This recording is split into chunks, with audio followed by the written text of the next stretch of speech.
Magandang araw sa inyong lahat mga kaibigan. Ngayon po mga kaibigan, ititest natin itong Comfast EW81. Nakita ko ninyo, dalawang antena po yun. Yung sa taas po mga kaibigan, combination po yun ng TP-Link at saka CF73 na antena. Okay, so dalawa po yung ititest natin. Okay, so kung makikita na natin ngayon kung saan yung mas malayong range na maaabot niya.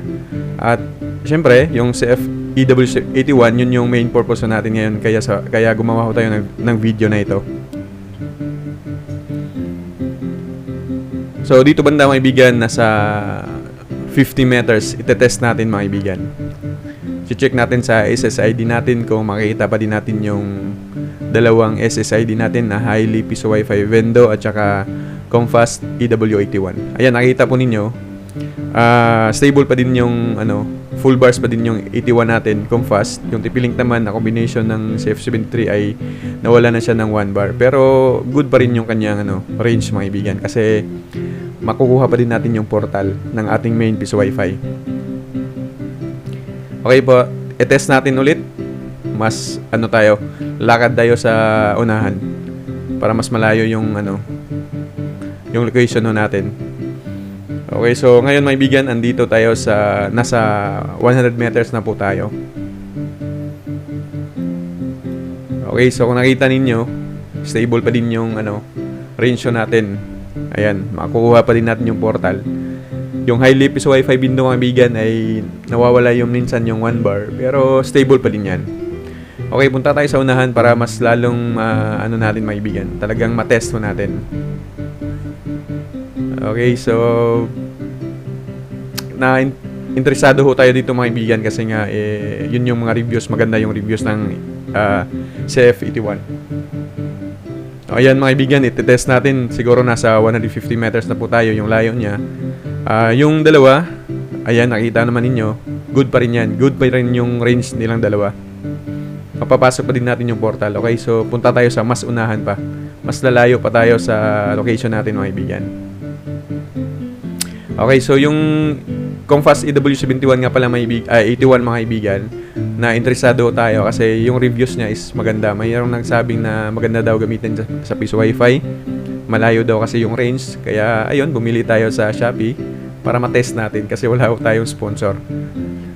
Okay, so lakad pa tayo dun sa unahan para mas talagang makita natin yung yung range nila kung saan nga ba aabot ito. So ayan, nasa 200 meters na ho tayo. Okay, so 1 bar na lamang yung Highly Piso Wi-Fi Vendo at yung Comfast EW81 naman ay 2 bars, 3 bars. Pero still, maganda pa rin yung range ng dalawa kasi napapasok pa din natin yung portal. Okay, so dun tayo sa unahan ulit. Ayun yung maganda may bigyan din sa sa combination ng TP-Link at saka CF73 na antena. Talagang mas malayo yung kanyang range Nasa 200 meters na po tayo pero abot pa din niya. Ito ring area natin na nilalakadan natin maibigan, open area nga lang po siya. Pero dun sa malapit dun sa location natin, may puno na po na nakaharang mismo. But still, tumatagos pa din yung 2.4 GHz kasi nga malayo din po yung hagis niyan kapag 2.4 GHz yung atin ng antena. Ayun may bigan, nasa 300 meters na po tayo yung layo natin. Okay, test natin may bigan. Ayan, nakita mo nyo po yung Highly Piso Wi-Fi Vendo. 1 bar still, makakapasok pa din tayo sa portal. 2 bars na lang po yung Comfast EW81. But still good pa rin yung range niya kasi napapasok pa din yung portal mga kaibigan. Kaya punta ho tayo dun po sa malayo. Puntahan natin yung tulay mga kaibigan. Dun tayo magpa-final test kung makikita pa din natin yung dalawang SSID. Okay, so try natin mga kaibigan kung maganda nga ba yung Comfast EW81. Kapag makuha natin yan dun po sa tulay, nasa 350 meters na yan mga kaibigan. Medyo malayo na po yan sa location ng antena natin. Kung makukuha niya yan dun, maganda nga yung antena na atin pong gamitin sa atin pong Piso Wi-Fi. Pero kung may mga harang na mga bahay puno, maraming mga harang, syempre hindi yan naabot ng mga 350 meters gaya ho ng testing natin ngayon. Pero kung ganito yung area natin mga kaibigan, goods yan mga kaibigan, naabot tayo ng malayo. Kaya kung kayo ay may mga TP-Link dyan na hindi na, Compass 73 na sira na, gamitin niyo yung antena niya. Ilagay niyo doon sa TP-Link mga kaibigan. Okay, andito na tayo. Test natin mga kaibigan. Ayan, hindi natin makita yung location, di ba? Medyo malayo na tayo. Pero ayan, nakita niyo na wala na po yung Hilux Wi-Fi window. Naiwan na lamang yung Compass EW81 natin. Ititest natin kung papasok pa tayo sa portal. Ayan may bigan, still pumapasok pa din tayo sa portal na 1 bar. Nakita ho ninyo. So, ibig sabihin, maganda nga po yung Compass EW81. So, kaya kayo, kung gusto nyo pong i-test, i-try, bili na po kayo sa Shopee. Mas mahal nga lang siya sa 7.3. Mga nasa 1.9 to 2,000 mga kaibigan. Okay, so balik ko tayo dun sa location natin mga kaibigan. Balik daw tayo dun. Again mga kaibigan, ulitin ko lamang po, nakita ko po kasi natin yung Compass EW71 na mayroong mga reviews na maganda daw. Kaya ayun, walang pagdadalawang isip na in-order agad natin sa Shopee para din mayroon po tayong content na ibabahagi sa ating pong YouTube channel. Mga kaibigan nga pala, kung gusto nyo pong magkaroon or makalibre ng mga parts ng Piso Wi-Fi, meron po kasi tayong ipinamimigay na libre. Ang gawin nung lamang natin ay abangan lamang yung mga videos natin pong i-upload. Pwede pong every week ay meron tayong palibre or di kaya ay isa sa isang buwan. O aabot tayo mga kaibigan sa baka mamimigay na din tayo ng isang complete package ng Piso Wi-Fi. Kung gaganda yung revenue natin sa YouTube channel natin, makakapagbigay ho tayo ng ganun. Pero sa ngayon ay mga license yung ibibigay natin, yung mga parts na hindi naman kamahalan. Pero okay na rin yun mga kaibigan. Okay, napansin nyo mga kaibigan, medyo malayo nga yung ating nilakad, di ba? Syempre hindi ko siya i-forward para din naman mataas yung video natin.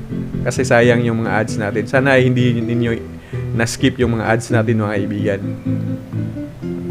Okay na po yun para sa akin kasi maganda na yun ganun mga kaibigan na hindi natin na-skip yung mga ads. Para sa ganun magkaroon tayo ng dagdag income.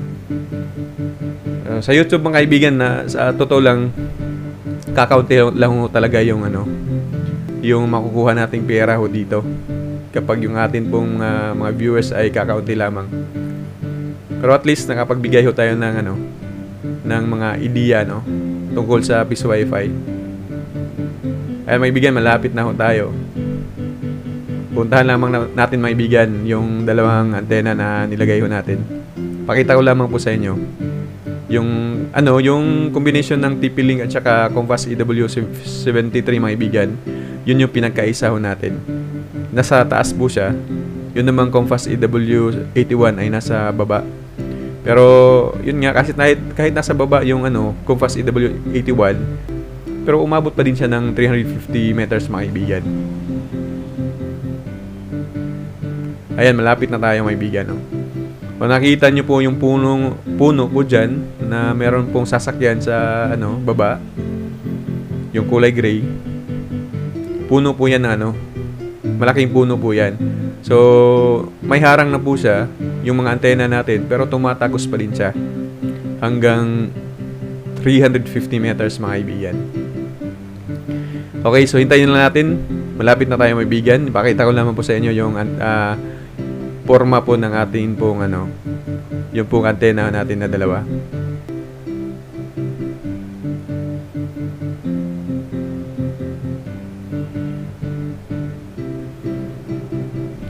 Yung video natin mga kaibigan parang pilay yung may hawak ng video natin. Okay, so yan mga kaibigan nakita ko ninyo. Ayan po yung antena natin. Yung nasa taas, yun pong combination ng TP-Link at saka EW73. Yung nasa gitna, nasa baba, yan po yung Compass EW81 mga kaibigan. So yan lamang po mga kaibigan. Marami pong salamat and God bless us all.